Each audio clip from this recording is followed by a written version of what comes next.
Good morning मेरे प्यारे बच्चों। आज हम लोग साइंस स्पेशल क्लास के लिए आपको कंपटीशन के लिए एसएससी बैंकिंग रेलवे टीचर आप जिसका भी तैयारी कर रहे हैं उसी के लिए एक बहुत इंपॉर्टेंट टॉपिक बताने वाले हैं। उस टॉपिक का नाम क्या है? वो चार्ज। यानी चार्ज से अगर आपको कोई दिक्कत हो रहा है क्वेश्चन में तो उसमें चार्ज से सारा क्वेश्चन हो जाए। चार्ज को हम लोग हिंदी में क्या कहते हैं? आवेश कहते हैं। क्या कहते हैं? आज हम लोग आवेश के बारे में देखेंगे। ये जो आवेश होता है बाबू, ये आवेश अगर मान के चलिए चार्ज अगर रुका हुआ है, क्या है? स्थिर है। क्या है? कोई अगर आवेश स्थिर है तो स्थिर आवेश में क्या होता है? वो आपका एक क्षेत्र उत्पन्न होता है जिसको हम लोग विद्युतीय क्षेत्र कहते हैं। क्या कहते हैं? विद्युतीय क्षेत्र। कोई आवेश अगर रुका हुआ है, क्या रुका हुआ है? आवेश अगर उसमें क्या गति में है तो उसके लिए कौन सा क्षेत्र उत्पन्न होगा? विद्युतीय क्षेत्र। लेकिन कोई आवेश अगर क्या हो, वो आपका मूवेबल हो यानी डायनेमिक हो, गतिशील हो। क्या हो? गतिशील। यानी ये आवेश में क्या हो रहा है? वो गतिशील है यानी मूवेबल है, आप डायनेमिक है। इसके कारण दो क्षेत्र उत्पन्न होता है। कितना क्षेत्र उत्पन्न होता है? विद्युतीय क्षेत्र के साथ साथ क्या होता है? आपका चुंबकीय क्षेत्र भी उत्पन्न होता है। क्या होता है? चुंबकीय क्षेत्र उत्पन्न होता है। क्या होता है?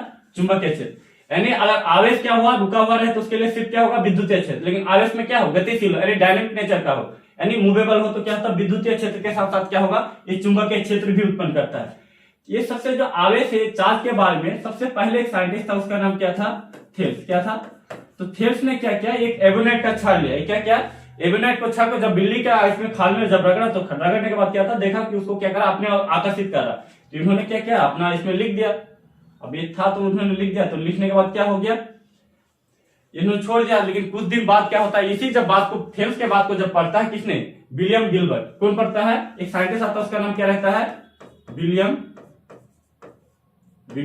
गिलबर्ट। विलियम गिलबर्ट देखता है कि नहीं, थेल्स ने जो बात बोला था कि क्या होता है कि बिल्ली के खाल में एबोनाइट के छड़ को रगड़ने से क्या होता है? उसके छाल को क्या था? वो अपने और आकर्षित करता है कण को। तो इन्होंने क्या किया? तो इसका खुरापति दिमाग चला कि नहीं सही में ऐसा क्या हो रहा है। तो इन्होंने क्या किया? अपने ही एक कंघी से, जिससे बाल को करता था, उन्होंने अपने बाल को फ्रिक्शन किया, घर्षण किया। और घर्षण करने के बाद देखा कि छोटे छोटे पेपर के कण को क्या देखा कि अपने और आकर्षित करा। इन्होंने जब बहुत सारी चीज में प्रयोग किया तो इन्होंने देखा कि नहीं, सिर्फ ऐसा नहीं कि एबोनाइट के छड़ को ही बिल्ली के खाल में रगड़ने से क्या होता है? अपने और आकर्षित करता है। इन्होंने बोला कि कोई भी दो पदार्थ को और क्या कहता है, हम आपस में रगड़ते हैं तो क्या होता है? उसमें आकर्षण करने का क्या होता है? गुण आ जाता है। इतना ही बात बोल के इन्होंने क्या कर दिया? छोड़ दिया। अब जब छोड़ दिया तो क्या होता है? इसके बाद और एक साइंटिस्ट आता है, उस साइंटिस्ट का डूफे। क्या है? डूफे आया तो डूफे ने बताया कि ये जो होता है आवेश जो होता है दो प्रकार का होता है। कितने प्रकार का होता है? तो डूफे ने क्या क्या बता दिया कि कितने प्रकार का होता है? दो प्रकार का। तुम सोचो कि 1700 ईस्वी के आसपास में इतना भी वैज्ञानिक को मालूम नहीं है कि क्या है आपका आवेश दो प्रकार का होता है। इन्होंने सिर्फ क्या बताया कि आवेश कितने प्रकार का होता है? दो प्रकार का। लेकिन क्या दो प्रकार का होता है इन्होंने नहीं बता पाया। लेकिन इसके बाद आता है एक साइंटिस्ट आता है जो इसका क्या था, इसलिए विलियम गिलबर्ट ने किसका शब्द दिया था? आवेश दिया था। डूफे ने क्या बताया कि आवेश कितने प्रकार का होता है? दो प्रकार का। उसके बाद एक साइंटिस्ट आता है, उसका नाम है बेंजामिन फ्रैंकलिन। क्या है? तो बेंजामिन फ्रैंकलिन ने ही सर्वप्रथम आके बेंजामिन फ्रैंकलिन ने क्या किया? आके सर्वप्रथम बताया कि आवेश क्या होता है? दो प्रकार का। एक क्या होता है? ऋण आवेश होता है और एक धन आवेश होता है। तो इन्होंने ही क्या किया? आवेश का संकेत का सर्वप्रथम प्रयोग किसने किया? आपका बेंजामिन फ्रैंकलिन ने किया। इन्होंने बताया कि ऋण आवेश होता है, क्या होता है? धन आवेश होता है। यानी पॉजिटिव चार्ज और नेगेटिव चार्ज का बात किसने बताया? सर्वप्रथम संकेत किसने दिया? आपका बेंजामिन फ्रैंकलिन ने दिया। लेकिन आवेश के बारे में सर्वप्रथम किसने बताया था? विलियम गिलबर्ट ने, कि किन्हीं दो पदार्थ को घर्षण करने से क्या हो जाता है? लेकिन ये तो फ्रैंकलिन ने आके बता दिया। अब दो चार्ज यानी दो आवेश के बीच क्या होते हैं? कुछ ना कुछ तो बल लगेंगे। तो ये बल के बारे में क्या होता है? एक बाद में एक साइंटिस्ट आता है कि दो आवेश के बीच में कितना बल लग रहा है, कितना आवेश से आप अपने और आकर्षित करता है। इसी के लिए एक बाद में साइंटिस्ट आता है, उसका है कूलम। क्या आता है? कूलम। और कूलम ने आके क्या बताता है कि दो अगर आवेश है तो दो आवेश के बीच कितना चार्ज लगता है। तो इसके बारे में आके कूलम साइंटिस्ट ने बताता है। तो हालांकि हम लोग आवेश को अभी शुरू ही किया था, अभी देखे नहीं, तो इसका हम लोग मेन प्रॉपर्टी देखेंगे। क्या देखेंगे? अगर हम लोग चार्ज जिसको कहते हैं आवेश के हम लोग गुण देखेंगे। क्या देखेंगे? आवेश यानी आवेश के गुण देखेंगे। क्या देखेंगे? क्या कोई आवेश है तो आवेश का क्या गुण होता है? तो मान के चलिए सामान आवेश क्या करते हैं एक दूसरे को? सामान आवेश। कोई भी अगर आवेश क्या है? सामान है। क्या है? आवेश कैसा है? वो सामान है। तो सामान आवेश में क्या होता है? प्रतिकर्षण होता है यानी रिपल्शन होता है। क्या होता है? सामान आवेश क्या करता है? एक दूसरे को प्रतिकर्षण करता है। क्या करता है? यानी प्रतिकर्षण का गुण होता है। वो क्या होता है? धक्का लगाता है। मान के चलिए पॉजिटिव पॉजिटिव कह रहे हैं, एक दूसरे को धक्का लगाए, नेगेटिव नेगेटिव क्या होगा? एक दूसरे को धक्का लगाए। लेकिन असमान आवेश क्या होगा? असमान आवेश। असमान आवेश के बीच क्या होता है? आकर्षण बल कार्य करता है। क्या करता है? ये दूसरे को क्या है? अपने ओर खींचेगा। तो जैसे नेगेटिव पॉजिटिव का क्या होगा, आकर्षित होगा, तो समान आवेश में क्या होता है, प्रतिकर्षण यानी रिपल्सन फोर्स कार्य करता है और असमान चार्ज के बीच आकर्षण बल कार्य करता है। तो आप बताइए, मान के चले अगर हम ये दोनों पॉइंट से आपको एक क्वेश्चन देते हैं कि कोई एक साबुन का बुलबुला है, क्या है, और साबुन को बुलबुला को हम क्या कर देते हैं, इसमें नेगेटिव चार्ज कर देते हैं, क्या कर देते हैं, नेगेटिव चार्ज कर देते हैं। तो साबुन के बुलबुला का आकार छोटा होगा, बड़ा होगा, घटेगा या बढ़ेगा। तो ये जाहिर सी बात है कि साबुन का बुलबुला है और साबुन का बुलबुला को हम कैसा चार्ज कर दे, नेगेटिव चार्ज कर दे, तो साबुन का बुलबुला का क्या हो जाएगा, आकार बढ़ जाएगा। क्यों बढ़ जाएगा कि समान आवेश में क्या होता है जी, समान आवेश में प्रतिकर्षण होता है, तो एक दूसरे को क्या करेगा, धक्का लगाए, और धक्का लगाए तो क्या है, इसमें फैलेगा, इसका आकार क्या हो जाएगा, त्रिज्या इसका बढ़ जाएगा। उसी तरह अगर हम लोग ले लेते हैं कि एक स्प्रिंग ले लिए, क्या ले लिए, और स्प्रिंग को क्या करें हम लोग, इसको प्लस चार्ज कर दिए, क्या कर दिए, अब दूसरा क्या करें, मान के चलो और एक स्प्रिंग ले लिए, क्या ले लिए, इसको नेगेटिव चार्ज कर दिए, क्या कर दिए।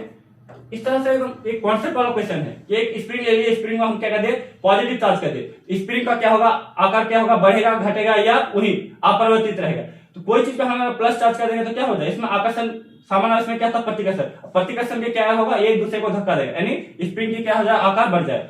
हालांकि वो प्लस रहे या नेगेटिव, नेगेटिव भी क्या है, सामान्य प्रकार का आवेश है, सामान्य प्रकार के आवेश में क्या होता है, इसका आकार बढ़ जाता है। हालांकि इसके प्रॉपर्टी से बहुत क्वेश्चन पूछा जा सकता है, लेकिन उतना आपको क्वेश्चन है।